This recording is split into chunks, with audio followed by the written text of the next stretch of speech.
Hello students.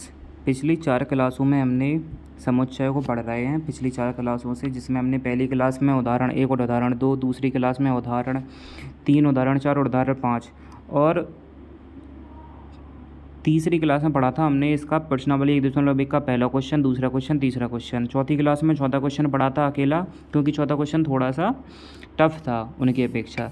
तो अब इस क्लास में पढ़ेंगे हम इसके 5वां क्वेश्चन और 6वां क्वेश्चन। ओके, तो समझिए 5वें क्वेश्चन को। 5वां क्वेश्चन क्या है? 5वें क्वेश्चन में लिखा है अपना कि निम्नलिखित समुच्चयों के सभी अवयवों को सूचीबद्ध कीजिए। मैंने कल आपको बताया था कि जो रोस्टर रूप होता है उससे अपन को समुच्चय निर्माण रूप में कन्वर्ट करना होता है और समुच्चय निर्माण रूप से रोस्टर रूप में। समुच्चय निर्माण रूप कौन से होते हैं? ए वाले होते हैं रोस्टर रूप और ए वाले होते हैं समुच्चय निर्माण रूप। जो डायरेक्ट आंसर लिखे होते हैं वो रोस्टर रूप होते हैं और जो ऐसी परिभाषाओं के तौर पे लिखे होते हैं वे होते हैं क्या? अपने समुच्चय निर्माण रूप। तो अपन कैसे बोल सकते हैं? बोलने का भी एक तरीका होता है। बोलने का तरीका ये होता है कि अपन बोलते हैं कि समुच्चयों को रोस्टर रूप में लिखिए, तो अपन रोस्टर रूप में लिख देंगे। फिर इसके बाद हम और क्या बोल सकते हैं? इसके बाद बोल सकते हैं कि समुच्चयों को निम्नलिखित समुच्चयों के सभी अवयवों को सूचीबद्ध कीजिए। इसका मतलब ये है कि जो समुच्चय लिखे हुए हैं समुच्चय निर्माण रूप में, इनको अपन को सूचीबद्ध करना है। सूचीबद्ध करने का मतलब यही होता है कि रोस्टर रूप में लिखना है, क्योंकि रोस्टर रूप के 2 नाम और होते हैं, ध्यान रखना। समुच्चय निर्माण रूप का तो यही नाम होता है, लेकिन रोस्टर रूप के 2 नाम और होते हैं। एक नाम अपन एक बोल सकते हैं। सूचीबद्ध मतलब करना कि एक सूची में बद्ध करना, बाधित करना, मतलब रोस्टर रूप में लिखना। और सारणीबद्ध रूप में लिखना मतलब रोस्टर रूप के 3 नाम हैं। एक तो खुद रोस्टर रूप, देखो ए तो है अपना रोस्टर रूप, और 2 नाम और है रोस्टर रूप के। इसी को अपन रोस्टर रूप बोलेंगे, इसी वाले रूप को अपन सूचीबद्ध भी बोलेंगे, सूचीबद्ध कर दिया, और इसी को अपन सारणीबद्ध भी बोल सकते हैं। तो रोस्टर रूप के तो 3 नाम हैं और समुच्चय निर्माण रूप का केवल एक ही है, समुच्चय निर्माण रूप। और समुच्चय निर्माण के रूप क्या होते हैं? जो परिभाषाओं के तौर पर होते हैं। मैंने बता दिया, नहीं आप कन्फ्यूज हो कि क्या मतलब है इसका। तो 5वें क्वेश्चन का मतलब है कि जो आपको नीचे दी गए हैं समुच्चय निर्माण रूप में, उनसे अपन को सभी को सूचीबद्ध करना है, मतलब रोस्टर रूप में लिखना है। ओके, अब पहला वाला क्वेश्चन देखिए। पहला वाला क्वेश्चन इसका क्या है? पहला वाला क्वेश्चन है कि एक्स सच दैट एक्स एक विषम प्राकृत संख्या है, इसको अपन को लिखना है। तो अपन ए मान लेते हैं, बी मान लेते हैं, सी मान लेते हैं, कुछ भी मान लो जो आपके मन में आए, कोई भी लेटर मान सकते हैं इंग्लिश का, बराबर ए लिख देंगे। एक्स सच दैट एक्स एक विषम प्राकृत संख्या है। मैंने कल बताया था सम संख्याएँ विषम संख्याएँ कौन सी होती हैं? सम संख्याएँ होती हैं जो 2 से भाग लग जाती हैं।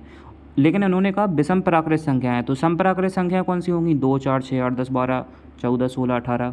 विषम प्राकृत संख्या कौन सी होंगी? 1, 3, 5, 7, 9, 11, ये सारी होंगी। मतलब 2 का भाग लग जाए वो सम संख्या है, 2 का भाग नहीं लगे वो विषम संख्या है। जिन्होंने कहा विषम प्राकृत संख्या है, प्राकृत संख्या कौन सी होती है? 1, 2, 3, 4, 5, 6, 7, 8, 9, 10, 11, 12 अनंत तक। तो विषम वाली संख्याएँ बतानी है जो 1 से शुरू होंगी और अनंत तक जाएंगी। तो विषम संख्याएँ कौन सी होंगी? 1 होगी, 3 होगी, 5 होंगी, और कौन सी होंगी? 7, 9, 11, 13, बहुत होंगी। तो अपन कैसे लिख देते हैं? 3 लिख देते हैं, उसके बाद कॉमा लगा के डेड डेड डैश। इसका मतलब जो है कि जे क्रम 3 में चला है ना, वही आगे भी चलेगा। मतलब 1 में 2 जोड़ा है तो 3 आया, 3 में 2 जोड़ा है तो 5 आया, अब 5 में 2 जोड़ेगा 7 आएगा, फिर 2 जोड़ेगा 9 आएगा, फिर 2 जोड़ेगा 11 आएगा, और ये क्रम अनंत तक चला जाएगा। तो इसका मतलब यही तो हो गया, इसका मतलब भी तो यही हो गया ना कि इसका मतलब भी तो यही हुआ कि विषम प्राकृत संख्याएँ लिखी हैं ये, बस। तो ये अपना लिख गया समुच्चय निर्माण रूप से रोस्टर रूप में, ठीक है ना। ये अपन बोल सकते हैं, इनको अपन ने सूचीबद्ध कर दिया। अब अगला वाला क्वेश्चन आइए, ठीक है। नेक्स्ट क्वेश्चन है बी बराबर एक्स सच दैट एक्स एक पूर्णांक है, एक्स सच दैट एक्स एक पूर्णांक है। और ये अपन को एक और कंडीशन देखी है, समझिए। पूर्णांक मैंने कल बताया था, पूर्णांक क्या होते हैं? पूर्णांक 0, 1, 2, 3 और माइनस का 1, माइनस का 2। मतलब क्या? मतलब एक सेकंड रुकना, अरे यार,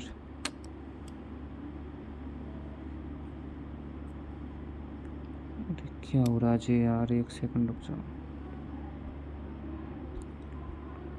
मतलब ए कि 0 1 2 3 और माइनस के 1 2 3 4 5 ऐसे, मतलब माइनस के इन्फिनिट से शुरू होकर माइनस के 1 2 माइनस का 1 माइनस का 2 माइनस का 3 ए वाले इन्फिनिट तक चले जाओ, अनंत तक चले जाओ, और 0 और फिर 1 2 3 ए भी अनंत तक चले जाओ, तो ये सारे मिलाकर क्या होते हैं, ए पूर्णांक होते हैं। तो उन्होंने कहा कि एक्स एक पूर्णांक तो है, मतलब ए तो पूर्णांक तो है, ए वाली बात तो क्लियर हो गई, लेकिन इसके साथ में और भी कुछ है जो अपन को आगे लिखा है। क्या है इसके साथ में, माइनस के 1/2 से बड़ा है और 9/2 से छोटा है। तो माइनस के 1/2 का मतलब क्या है कि माइनस का 0.5, समझ में आया यार। अब माइनस का 1/2 2 का भागापन ऐसे 1 में देंगे तो क्या जाएगा, 2 का भागापन 1 में देंगे तो 1 में नहीं जा रहा है तो 0 पॉइंट आ जाएगा, इधर 10 आ जाएगा, 5 आ जाएगा, 2 5 10, तो कितना 0.5 बार गया ना। तो माइनस के 0.5 से तो बड़ा है एक्स, और 9/2 का मतलब क्या हुआ कि 2 का भाग 9 में कैसे कितने बार जाएगा, 2 का भाग 9 में देंगे तो 2 चौको 8, 1 बच गया, 10 हो गया, 2 5 10। तो माइनस का 0.5 से बड़ा रहेगा और 4.5 से छोटा रहेगा। तो माइनस के 0.5 से बड़ा क्या होगा, माइनस के 0.5 से बड़ा होगा 0, फिर 1, और 4.5 से छोटा क्या होगा, 4 होगा। तो इसका आंसर हो जाएगा माइनस के 0.5 से बड़ा 0, फिर 1, फिर 2, फिर 3, और फिर इसके बाद में 4.5 से छोटा 4। पूर्णांक होते हैं जो पूर्णांक होते हैं, ये नहीं होते हैं 1.2 और 1.3 नहीं आते इसमें, केवल यही वाले आते हैं। तो 0.5 से बड़ा 0, फिर 1, फिर 2, फिर 3 और फिर 4, 4.5 से छोटा 4 ही है, बस इतना ही इसका आंसर होगा। ये वाले तो इसके आंसर हैं। ओके, अब नेक्स्ट क्वेश्चन देखते हैं। चलिए नेक्स्ट क्वेश्चन पढ़िए क्या है। नेक्स्ट क्वेश्चन है कि c बराबर एक्स सच दैट एक्स एक पूर्णांक है, c बराबर एक्स सच दैट एक्स एक पूर्णांक है और एक्स स्क्वायर बराबर है या छोटा है 4 से। पूर्णांक है, मैंने अभी बताया पूर्णांक कौन से होते हैं, 0 1 2 3 4 5 6 अनंत तक, और माइनस के 1 2 माइनस के 3 माइनस के 3 ये भी अनंत तक। ठीक है, इनमें से कौन से चुनने हैं, इनमें से वो वाले चुनने हैं जो इस समीकरण को फॉलो करें, इस समीकरण को। तो इस समीकरण को कौन फॉलो करेगा कि एक्स स्क्वायर का मान है वो 4 से छोटा है या 4 के बराबर है। तो 4 के बराबर क्या होगा, एक तो 2 मान हो जाएगा इसका, क्योंकि 2 का स्क्वायर 4 होता है, तो ये कंडीशन फॉलो हो गई। एक -2 भी होगा, क्योंकि देखो ये कंडीशन क्या कह रही है कि 4 के बराबर हो या 4 से छोटा हो। तो 4 के बराबर क्या होगा, 4 के बराबर जैसे अपन 2 का एक्स की जगह पे अगर अपन 2 रख दें तो 2 दूनी 4, तो ये 4 के बराबर हो गया, एक कंडीशन फॉलो हो गई। -2 का स्क्वायर कितना होता है, -2 का स्क्वायर भी 4 होता है, माइनस की संख्या का स्क्वायर प्लस का होता है, तो ये भी 4 हो गया, तो ये भी कंडीशन को फॉलो कर गया। इसके अलावा 1 होगा क्या, बिल्कुल होगा, क्योंकि 1 का स्क्वायर 1 होगा और ये 4 से छोटा होगा। मतलब हमें या तो 4 से एक्स का मान ऐसा रखो कि जब अपन उसका स्क्वायर करेंगे तो या तो 4 के बराबर आना चाहिए या 4 से छोटा आना चाहिए। तो अपन ने 2 रखा तो 4 के बराबर आ गया, माइनस का 2 रखा 4 के बराबर आ गया, 1 रखा 4 से छोटा आ गया, माइनस का 1 रखेंगे तब भी 4 से छोटा आ जाएगा। इसके अलावा और कुछ रख सकते हैं, बिल्कुल रख सकते हैं, 0 रख सकते हैं, क्योंकि 0 का स्क्वायर 0 होगा, ये भी 4 से छोटा आएगा। इसके अलावा और कोई नहीं भी नहीं रख सकते हैं। तो इसका आंसर क्या हो जाएगा, इसका आंसर क्या हो जाएगा, बताइए आप लोग कि इसका आंसर क्या होगा। इसका आंसर होगा ए बराबर, एक तो माइनस का 2 होगा, एक माइनस का 1 होगा, एक 0 होगा, एक प्लस का 1 होगा और प्लस का 2 होगा, क्योंकि यह कंडीशन को ये चारों फॉलो कर जाएंगे पांचों। क्यों, क्योंकि एक्स स्क्वायर का एक्स का ऐसा मान रखो कि जो या तो 4 से जब इसका स्क्वायर करेंगे तो या तो 4 से छोटा आएगा या 4 के बराबर आएगा। तो -2 का स्क्वायर 4 के बराबर आ गया, कंडीशन फॉलो हो गई। -1 का स्क्वायर 1 हो गया, 4 से छोटा आ गया, ये भी कंडीशन फॉलो है। 0 का स्क्वायर 0, 4 से छोटा, 1 का स्क्वायर 1, 4 से छोटा, 2 का स्क्वायर 4, 4 के बराबर, तो या तो 4 के बराबर है 4 के छोटा एक्स का ऐसा मान, तो अपन ने रख दिया एक्स का ऐसा मान, तो ये अपना आंसर हो गया। ओके, अब अगला क्वेश्चन देखिए क्या है अगला क्वेश्चन। अगला क्वेश्चन है अपना ए कि डी बराबर x such that x loyal शब्द का एक अक्षर है। मतलब अपन को सीधी सीधी है लॉयल का अपन को रोस्टर रूम में लिखना है, तो अपन कैसे लिख देंगे, LOY-AL, बस ये अपना आंसर है। लॉयल शब्द के अक्षर यही तो है ना, लॉयल शब्द के अक्षर यही तो है ना भैया, लॉयल शब्द के अक्षर यही तो है ना, लॉयल शब्द के अक्षर यही है। तो लॉयल शब्द का एक अक्षर है, ये भी लॉयल शब्द का, ये भी लॉयल का, ये भी लॉयल, मतलब किसी भी शब्द का एक अक्षर हो अगर वो पूछ ले तो अपन रोस्टर रूम में सीधे उसके अक्षरों को लिख देते हैं। बस एक बात ध्यान रखने की है कि अगर कोई अक्षर रिपीट हो जाए ना तो उसको रिपीट करके नहीं लिखते हैं, केवल एक ही बार लिखते हैं बस अपन, ठीक है ना। ये अपन ने गलत लिख दिया था, सॉरी, देखो भाई यही बात तो है ना, लॉयल का ये नहीं बनेगा, बस इतना ही आंसर हो जाएगा, ये नहीं आएगा क्योंकि एल 2 बार आ गया ना। लेकिन कोई भी अक्षर 2 बार नहीं आता है, केवल एक ही बार आता है। कोई भी अक्षर होता है वो 2 बार नहीं आता, केवल एक ही बार आता है। यही तो समुच्चय की रोस्टर रूप की खासियत है कि जब में कोई अक्षर लिखेंगे, जैसे लॉयल में 2 अक्षर हैं, लेकिन अपन को एल में एल 2 बार आ गया लॉयल में, लेकिन अपन को जब रोस्टर रूम में लिखेंगे तो एक ही बार लिखना होगा। रोस्टर रूम में रिपीट नहीं होता है कोई भी लेटर, कोई भी अवयव, ठीक है ना, यही इसकी खासियत है। अगला क्वेश्चन देखिए, अगला क्वेश्चन है ई बराबर एक्स सच दैट एक्स वर्ष का एक ऐसा महीना है जिसमें 31 दिन नहीं होते हैं। अब आप बताइए कौन से वर्ष के महीने होते हैं जिनमें 31 दिन नहीं होते हैं। वो सारे के सारे महीने अपने समुच्चय में आ जाएंगे, ठीक है ना। तो कौन से ऐसे महीने होते हैं जिनमें 31 दिन नहीं होते हैं। तो जनवरी में 31 दिन होते हैं, बिल्कुल होते हैं। फरवरी में नहीं होते हैं, तो इधर आपको एफ़ की जगह पे फरवरी लिखना है, मैं एफ़ ही अकेला लिख रहा हूँ, ठीक है। मार्च में 31 होते हैं, बिल्कुल होते हैं। अप्रैल में नहीं होते हैं, मई में होते हैं, जून में नहीं होते हैं। जिनमें नहीं होते हैं वही आंसर होगा। जुलाई में 31 होते हैं, अगस्त में भी होते हैं, जून जुलाई अगस्त सितंबर में नहीं होते हैं, अगस्त सितंबर अक्टूबर में होते हैं, नवंबर में नहीं होते हैं और दिसंबर में भी होते हैं। तो जिनमें नहीं होते हैं तो वही तो लिखना था। तो आपको एफ़ की जगह पे फरवरी लिखना है, ए की जगह पे अगस्त लिखना है, जे की जगह पे जुलाई लिखना है, नहीं ए की जगह ए क्यों आ गया, जनवरी फरवरी मार्च, ए की जगह पे अप्रैल, एफ की जगह पे फरवरी, ए की जगह पे अप्रैल, जे की जगह पे जो भी जून या जुलाई मैंने बताया था, जनवरी फरवरी मार्च अप्रैल मई जून जुलाई। तो जे की जगह पे जून है, ए की जगह पे अप्रैल है, जे की जगह पे जून है, एस की जगह पे सितंबर है, एन की जगह पे नवंबर है। ये 5 ऐसे महीने हैं जिनमें 31 दिन नहीं होते, 30 ही दिन होते हैं। बाकी के महीनों में पता है कितने होते हैं, बाकी के महीनों में 30 दिन होते, 31 दिन होते हैं। तो 5 महीनों में होते हैं, 4 महीनों में होते हैं 30 दिन, जनवरी अप्रैल जून, और जो मैंने अभी लिखे थे ना उनमें होते हैं अपने 31 दिन नहीं होते हैं। बाकी के महीनों में 31 दिन होते हैं, आप लोग देख लेना फिर, ठीक है। जो भी महीनों में 31 दिन नहीं होते हैं वही आंसर आ जाएगा बस, ठीक है।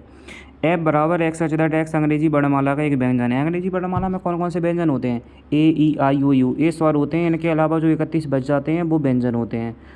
लेकिन अपन को वो व्यंजन लिखने हैं जो के से पहले आते हैं। तो के से पहले कौन से व्यंजन आते हैं वो सारे के सारे इसमें लिख दो। ए नहीं आएगा, बी आ जाएगा, सी आ जाएगा, डी आ जाएगा, ई नहीं आएगा, एफ आ जाएगा, जी आ जाएगा, एच आ जाएगा, आई नहीं आएगा, जे आ जाएगा, और के से पहले आते हैं। मतलब के से पहले वाले तो लिखने हैं तो के नहीं आएगा। तो ये सारे अपन ने लिख दिए और यही का हो गया आंसर, ओके। अब अगला वाला क्वेश्चन देखो। नेक्स्ट क्वेश्चन क्या है, नेक्स्ट क्वेश्चन अपना इसमें है, नेक्स्ट जो अपना 6वां क्वेश्चन है, बाईं ओर रोस्टर रूप में लिखे तो दाईं ओर, मैंने बताया था ए वाला क्या होता है, ये बाईं ओर होता है। जो अपने टेढ़े हाथ तरफ होता है वो बाईं ओर होता है, जो सीधे हाथ तरफ होता है वो दाईं ओर होता है। तो बाईं ओर अपना रोस्टर रूप लिखा है। मैंने बताया था जो संख्याओं के तौर पे आंसर के तौर पे लिखे होते हैं वो रोस्टर रूप होते हैं, जो ऐसी परिभाषाओं के तौर पे लिखे होते हैं वो समुच्चय निर्माण रूप होते हैं। तो इन रोस्टर रूप का जो आंसर है वो समुच्चय निर्माण रूप में है, भाई अपन को बताना है आंसर में बस। मैंने एक बात और बताई थी कि रोस्टर रूप से समुच्चय निर्माण रूप में बताना कठिन होता है, लेकिन समुच्चय निर्माण रूप से रोस्टर रूप में क्या मतलब है, मतलब इससे ए वाला आंसर बनाएंगे तो कठिनाई से बनेगा, लेकिन इस वाले से ए वाला आंसर आसानी से बन जाएगा। तो हम इन वालों का आंसर निकाल के इन वालों में देखेंगे, ठीक है ना। तो चलो देखते हैं, पहले का आंसर देखते हैं।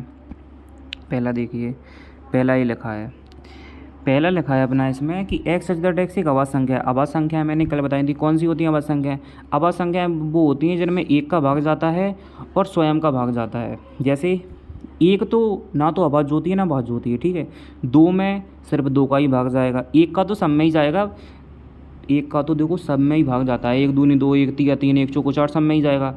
मतलब जिस संख्या में खुद का भाग जाएगा ना केवल वो अभाज्य हो जाएगी। तो 2 में खुद का जाता है, 3 में खुद का जाता है, 4 में खुद का नहीं जाता, 4 में भी तो खुद का जाता है लेकिन 4 में 2 का भी जाता है।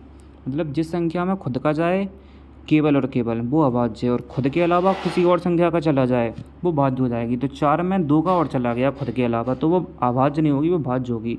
तो हमें अभाज्य संख्या बतानी है जो 6 की भाजक हैं। 6 की भाजक का मतलब है, मैंने कहा 10 की भाजक हैं, तो 10 की भाजक है मतलब 2 है, 1 है, 5 है और 10 है। मतलब जिन संख्याओं का भाग 10 में पूरा पूरा चला जाए वो 10 की भाजक हैं। तो जिन संख्याओं का भाग 6 में पूरा चला जाए वो 6 की हुए। तो अभाज्य संख्याएं देखनी है, तो अभाज्य संख्याएं होती कौन सी हैं 6 से छोटी? 2 होती हैं, 3 होती है और 5 होती है, क्योंकि एक तो कुछ नहीं होती है, 4 भाज्य होती है। 2, 3 और 5 ही तो है, जिनमें में से 2 का भाग चला जाएगा और 3 का भी भाग चला जाएगा। तो इस वाले का आंसर ए वाला तो हो जाएगा ना, दूसरा वाला, कि एक ऐसी अभाज्य संख्याएँ 2, 3, 5 हैं 6 से छोटी, लेकिन 6 की भाजक कौन कौन सी हैं? 6 की भाजक 2 और 3 ही हैं। तो दूसरा आंसर हो गया। आ गया समझ में? ठीक है, अगला वाला क्वेश्चन समझिए। अगला वाला क्वेश्चन में लिखा है कि एक्स सच दैट एक्स संख्या 10 से कम एक विषम प्राकृतिक संख्या। मैंने अभी बताया था विषम प्राकृतिक संख्या कौन सी होती है? 1, 3, 5, 7, 9, 1, 3, 5, 7, 9, 11, 13। लेकिन 10 से छोटी कौन सी होंगी? 1, 3, 5, 7, 9। तो ये इसका आंसर हो जाएगा, बी वाले का आंसर क्या हो जाएगा? जे हो जाएगा। ठीक है, अगला देखिए। अगला लिखा है एक्स सच दैट एक्स एक प्राकृतिक संख्या है और 6 की भाजक है।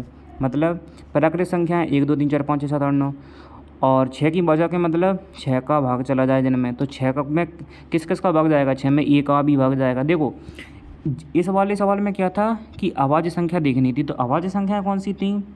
2 थी, 3 थी, 5 थी, जिनमें से 2 और 3 का भाग गया 6 में केवल। तो 2 और 3 आंसर हो गया। लेकिन अब की बार प्राकृतिक संख्याओं में देखना है, तो प्राकृतिक संख्याएं तो 1, 2, 3, 4, 5, 6 सारी होंगी, और 6 में किस किस का भाग जाएगा? 1 में जाएगा, 1 छक्का 6, 2 तिया 6, 3 दूनी 6 और 6 एकम 6।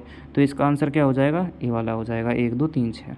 ठीक है, और ये वाला तो बहुत ही सरल होता है अगला वाला। ठीक है, इसको तो करने की भी ज़रूरत नहीं है। क्यों? क्योंकि एस सच दैट है मैथमेटिक्स शब्द का एक अक्षर है, और जो मैथमेटिक्स इसमें ही तो दिख रहा है सीधा सीधा, ए इसका अक्षर है और ए इसमें दिख रहा है, तो जो तो सीधा ही सीधा मैथमेटिक्स से टिक हो जाएगा। और करके भी देख लो, MATHE MATSES, आपको लगेगा ये छोटा क्यों है? क्योंकि जो अक्षर रिपीट हो रहे थे ना, उनको केवल एक ही बार लिखा, कभी भी रिपीट करके नहीं लिखना होता है। तो इसका आंसर हो गया। ठीक है ना, तो ये वाला भी आंसर अपना हो गया। तो आज के लिए बस इतना ही काफ़ी है। नेक्स्ट क्लास में हम 1.2 तो नहीं करेंगे, जो अपने उदाहरण के सवाल हैं 1.2 के, वो सारे के सारे करेंगे। Okay, tata, bye bye.